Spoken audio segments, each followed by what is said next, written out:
لیے ہیں جس کی ہم حمد بیان کرتے اور جس سے استعانت و بخش طلب کرتے ہیں. ہم اپنے نفس کی شرارتوں اور اعمال کی برائیوں سے اللہ کی پناہ میں آتے ہیں. جسے اللہ ہدایت دے دے اسے کوئی گمراہ کرنے والا نہیں، اور جسے وہ گمراہ کر دے اسے کوئی ہدایت دینے والا نہیں. میں گواہی دیتا ہوں کہ اللہ وحدہ لا شریک کے علاوہ کوئی سچا معبود نہیں. جو وہ چاہتا ہے پیدا کرتا اور جو وہ چاہتا ہے اختیار کرتا ہے. جو آسمان و زمین کا بنانے والا اور ہر چیز اس کے پاس اندازے سے ہے. میں گواہی دیتا ہوں کہ بے شک محمد صلی اللہ علیہ وسلم کے بندے اور اس کے رسول امین خاتم الانبیاء والمرسلین ہیں. انہوں نے اللہ کا پیغام پہنچا کر امانت ادا کرتے ہوئے امت کی خیر خواہی کی ہے اور آخری دم تک اللہ کی خاطر خوب جد و جہد کی. اللہ تعالیٰ آپ اور آپ کی تمام آل و اصحاب پر رحمت نازل فرمائے. حمد و ثنا کے بعد بلا شبہ سب سے بہترین بات کلام اللہ ہے اور سب سے شاندار رہنمائی محمد بن عبداللہ کا طریقہ ہے. سب سے بدترین چیز دین میں نئی نئی چیزیں ہیں اور ہر بدعت گمراہی اور ہر گمراہی آگ میں لے جانے والی ہے. اے اللہ کے بندو، اللہ تعالیٰ کے احکام کے بارے میں اللہ سے ڈرو اور جس سے اس نے ڈانٹا اور منع کیا اس سے باز آ جاؤ اور جان لو کہ ہر چھوٹی بڑی چیز نوٹ کی جا رہی ہے. جیسا کہ ارشاد باری تعالیٰ ایمانداروں اللہ تعالیٰ سے ڈرتے رہو اور ہر شخص دیکھ بھال لے کہ کل قیامت کے واسطے اس نے اعمال کا کیا ذخیرہ بھیجا ہے، اور ہر وقت اللہ سے ڈرتے رہو. بے شک اللہ تعالیٰ تمہارے سب اعمال سے باخبر ہے. اقوام مسلم بلا شبہ اللہ تعالیٰ بعض مقامات و اوقات کو فضیلت و شرف بخشنے کے لیے منتخب فرماتا ہے اور بعض کو صاحب فضیلت و اعانت قرار دیتا ہے. اور اللہ تعالیٰ نے زمین سے بعض مقامات کو فضیلت بخشی تو وہ پوری سرزمین میں سب سے زیادہ باعث شرف ہو گئے. تو مکہ مکرمہ کو ام القرا، بلد امین، مسجد حرام، مقام نزول وحی، مسلمانوں کا قبلہ اور مومنوں کی دلوں کی دھڑکن بنا دیا، اور مدینہ منورہ کو ہجرت نبوی کی وجہ سے شرف حاصل ہوا اور یہیں سے اسلام پھیلا، اور یہی طیبہ اور اسی سے ہر مقام خوشگوار ہے. مدینہ کے دو حروں کی درمیانی جگہ حرم شریف ہے اور یہی آپ صلی اللہ علیہ وآلہ وسلم کا قلعہ، مسکن، مأوا، ٹھکانہ اور مدفن شریف ہے. اے اللہ کے بندو، اللہ تعالیٰ نے مدینہ کو فضیلت و سرفرازی عطا کی اور اپنے نبی علیہ الصلوۃ والسلام کو اسی کی طرف ہجرت کا حکم دیا اور اس کے دو حروں کی درمیانی جگہ کو حرم قرار دیا. اور جس نے اس مدینہ میں بدعت ایجاد کی یا کسی بدعتی کو اپنے ہاں پناہ دی اس پر اللہ نے لعنت کی ہے. لہذا اس کے مقام و مرتبے کو سمجھو اور اس کی حرمت کا خیال رکھو. حضرت انس رضی اللہ تعالیٰ عنہ نبی مکرم صلی اللہ علیہ وسلم روایت کرتے ہیں، آپ علیہ الصلوۃ والسلام مدینہ فلاں جگہ سے فلاں تک حرم ہے، چنانچہ اس کا کوئی پیڑ پودا نہ کاٹا جائے اور نہ ہی اس میں کوئی بدعت کی جائے، اور جس نے اس مدینہ میں کوئی بدعت کی اس پر اللہ، فرشتوں اور تمام لوگوں کی لعنت ہے. بخاری شریف. اور حضرت عامر بن سعد رضی اللہ تعالیٰ عنہ اپنے والد سے روایت کرتے ہیں، رسول اللہ صلی اللہ علیہ وسلم نے فرمایا، میں مدینہ کے دو حروں کی درمیانی جگہ کو حرم قرار دے رہا ہوں، لہذا مدینہ کے خاردار درختوں کا کاٹنا یا اس میں شکار کرنا حرام ہے. مسلم شریف. اور حضرت علی رضی اللہ تعالیٰ عنہ سے مروی ہے، نبی مکرم صلی اللہ علیہ وسلم نے فرمایا، مدینہ عائر پہاڑی سے فلاں مقام تک حرم ہے، لہذا جس نے اس مدینہ میں کوئی بدعت کی یا کسی بدعتی کو پناہ دی تو اس پر اللہ، فرشتوں اور تمام لوگوں کی لعنت ہے اور اس کی نفلی اور فرضی کوئی عبادت قبول نہیں ہوگی. بخاری شریف. اقوام مسلم مدینہ ایمان کے سمٹنے کی جگہ ہے اور اللہ تعالیٰ نے اس کا نام دار اور ایمان رکھا ہے. اسی میں مسلسل قرآن نازل ہوتا رہا اور اسی میں تمام احکام کو شرعی حیثیت حاصل ہوئی، بنیادیں مضبوط اور امن و امان قائم ہوا، اور یہیں سے اسلامی جھنڈے پوری دنیا میں لہرائے، ملک فتح ہوئے اور اللہ تعالیٰ نے اپنے دین کو غالب کیا، اپنے بندے کی مدد فرمائی اور ان کے دشمنوں کو شکست دی.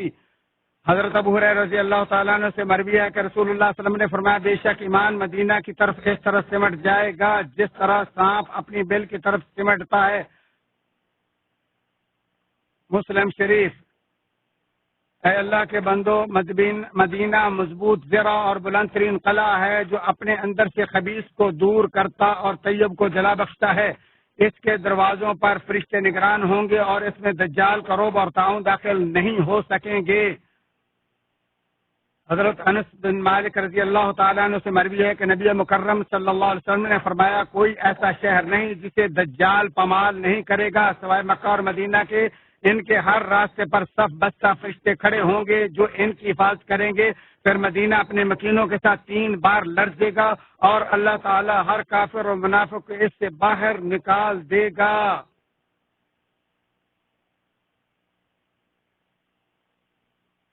اسے بخاری شریف نے بیان کیا ہے۔ حضرت ابو ہریرہ رضی اللہ تعالیٰ عنہ سے مروی ہے کہ رسول اللہ صلی اللہ علیہ وسلم نے فرمایا، مدینہ کے راستوں پر فرشتے ہیں، لہذا ان میں طاعون اور دجال داخل نہیں ہو سکیں گے۔ اسے مسلم شریف نے بیان کیا ہے۔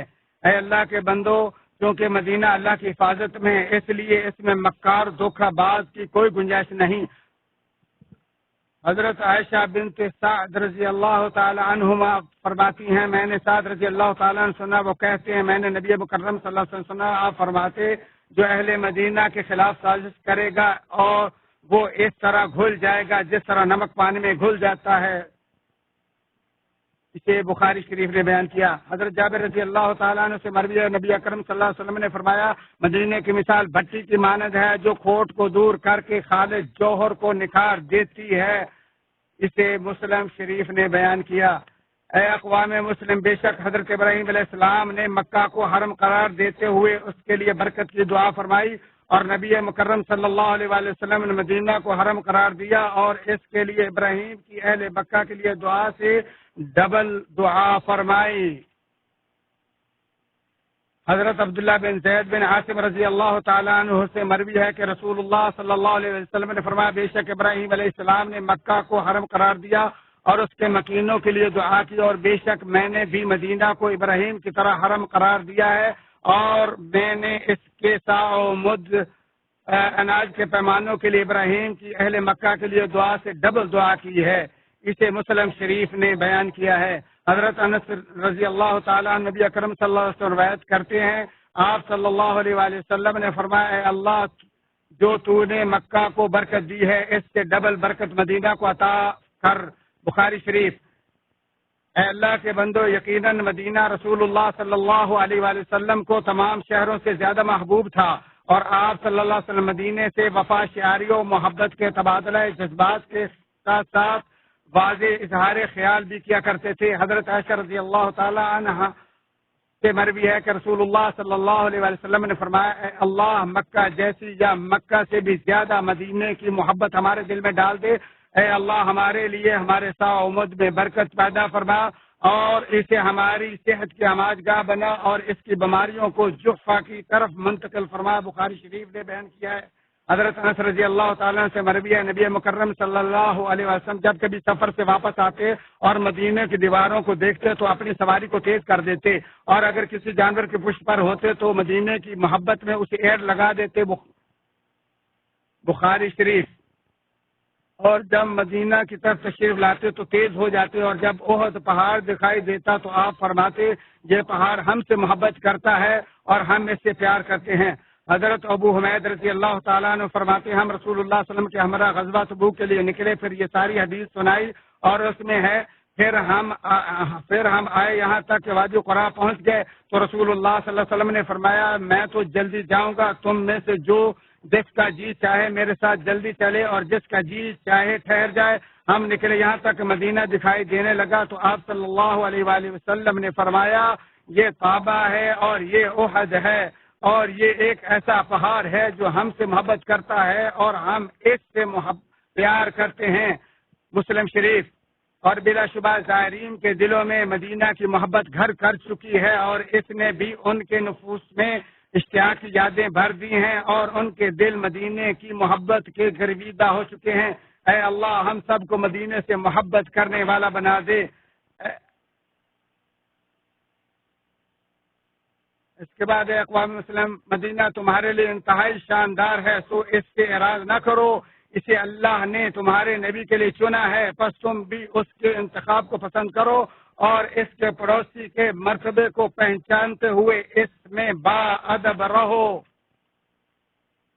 حضرت ابو ظہیر رضی اللہ تعالیٰ عنہ نے فرمایا میں نے رسول اللہ صلی اللہ علیہ وسلم سے سنا کہ آپ نے فرمایا یمن فتح ہوگا تو لوگ اپنی سواریوں کو دوڑاتے ہوئے لائیں گے اور اپنے گھر والوں اور ان لوگوں کو جو ان کی بات مان جائیں گے سوار کر کے مدینہ سے واپس یمن کو لے جائیں گے۔ کاش انہیں معلوم ہوتا مدینہ ہی ان کے لیے بہتر تھا۔ اور شام فتح ہوگا، کچھ لوگ اپنی سواریوں کو تیز دوڑاتے ہوئے لائیں گے اور اپنے گھر والے اور لوگوں کو جو ان کی بات مان جائیں گے سوار کر کے مدینہ سے اپنے ساتھ شام واپس لے جائیں گے۔ کاش انہیں معلوم ہوتا کہ مدینہ ہی ان کے لیے بہتر ہے۔ اور عراق فتح ہوگا تو کچھ لوگ اپنی سواریوں کو تیز دوڑاتے ہوئے اپنے گھر والوں اور ان لوگوں کو لے جائیں گے، عراق واپس لے جائیں گے۔ کاش انہیں معلوم ہوتا مدینہ ہی ان کے لیے بہتر ہے۔ اس سے بخاری شریف نے بیان کیا حضرت ابن عمر رضی اللہ تعالیٰ عنہ سے مروی ہے رسول اللہ صلی اللہ علیہ وسلم نے فرمایا جس کے لیے ممکن ہو وہ مدینہ میں ہی اس موت کی سعادت حاصل کرے، اس لیے کہ جو اس میں فوت ہوگا میں اس کی شفاعت کروں گا۔ ترمذی نے روایت کیا اور اسے صحیح کہا۔ حضرت عامر بن سعد رضی اللہ تعالیٰ عنہ اپنے والد سے روایت کرتے ہیں رسول اللہ صلی اللہ علیہ وسلم نے فرمایا مدینہ ان کے لیے بہتر ہے، کاش کہ انہیں معلوم ہو جائے جو اس کو بددلی سے چھوڑتا ہے اللہ تعالیٰ اس میں اس کے بدلے اس سے اچھے کو آباد کر دیتا ہے، اور جو مدینہ کی تکلیفوں اور سختیوں کو برداشت کر کے یہاں رہے گا میں قیامت کے دن اس کا شفیع ہوں گا یا گواہ ہوں گا۔ اسے مسلم شریف نے روایت کیا ہے، اسے ترمذی نے روایت کیا اور اسے کہا۔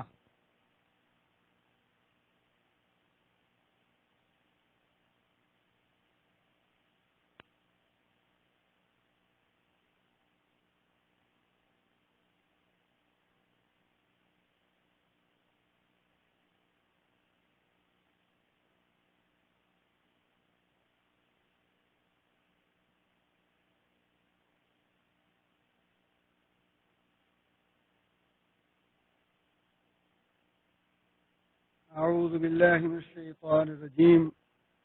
بلا شبہ تمہارے لیے رسول اللہ صلی اللہ علیہ وسلم میں بہترین نمونہ ہے ہر اس شخص کے لیے جو آخرت چاہتا ہے اور اللہ کا بہت زیادہ ذکر کرتا ہے۔ اللہ تعالیٰ میرا تمہارے لیے قرآن عظیم کو بابرکت بنا اور اس کے آیات و ذکر حکیم کو میرے اور تمہارے لیے نفع بخش بنا۔ اسی پر اکتفا کرتے ہوئے اپنے تمہارے اور تمام مسلمانوں کے لیے اللہ عظیم جلیل سے تمام گناہوں کی بخشش طلب کرتا ہوں، تم بھی اس سے بخشش طلب کرو، بالشبہ وہی غفور رحیم ہے۔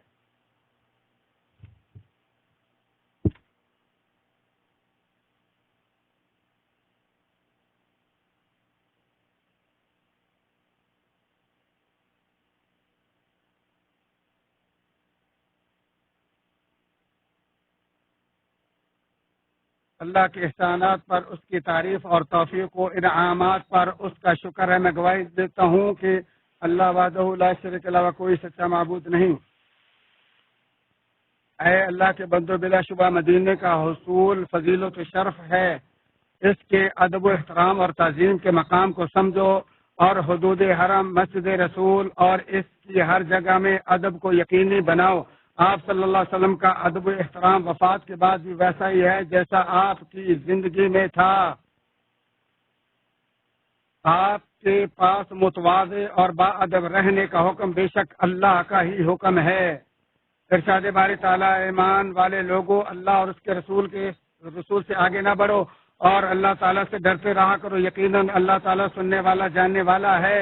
اے ایمان والو اپنی آوازیں نبی کی آواز سے اوپر نہ کرو اور نہ ان سے اونچی آواز سے بات کرو جیسے آپس میں ایک دوسرے سے بات کرتے ہو، کہیں ایسا نہ ہو کہ تمہارے اعمال اکارت ہو جائیں اور تمہیں خبر بھی نہ ہو۔ بے شک جو لوگ رسول اللہ صلی اللہ علیہ وسلم کے حضور میں اپنی آوازیں پست رکھتے ہیں یہی وہ لوگ ہیں جن کے دلوں کو اللہ نے پرہیزگاری کے لیے جانچ لیا ہے، ان کے لیے مغفرت اور بڑا ثواب ہے۔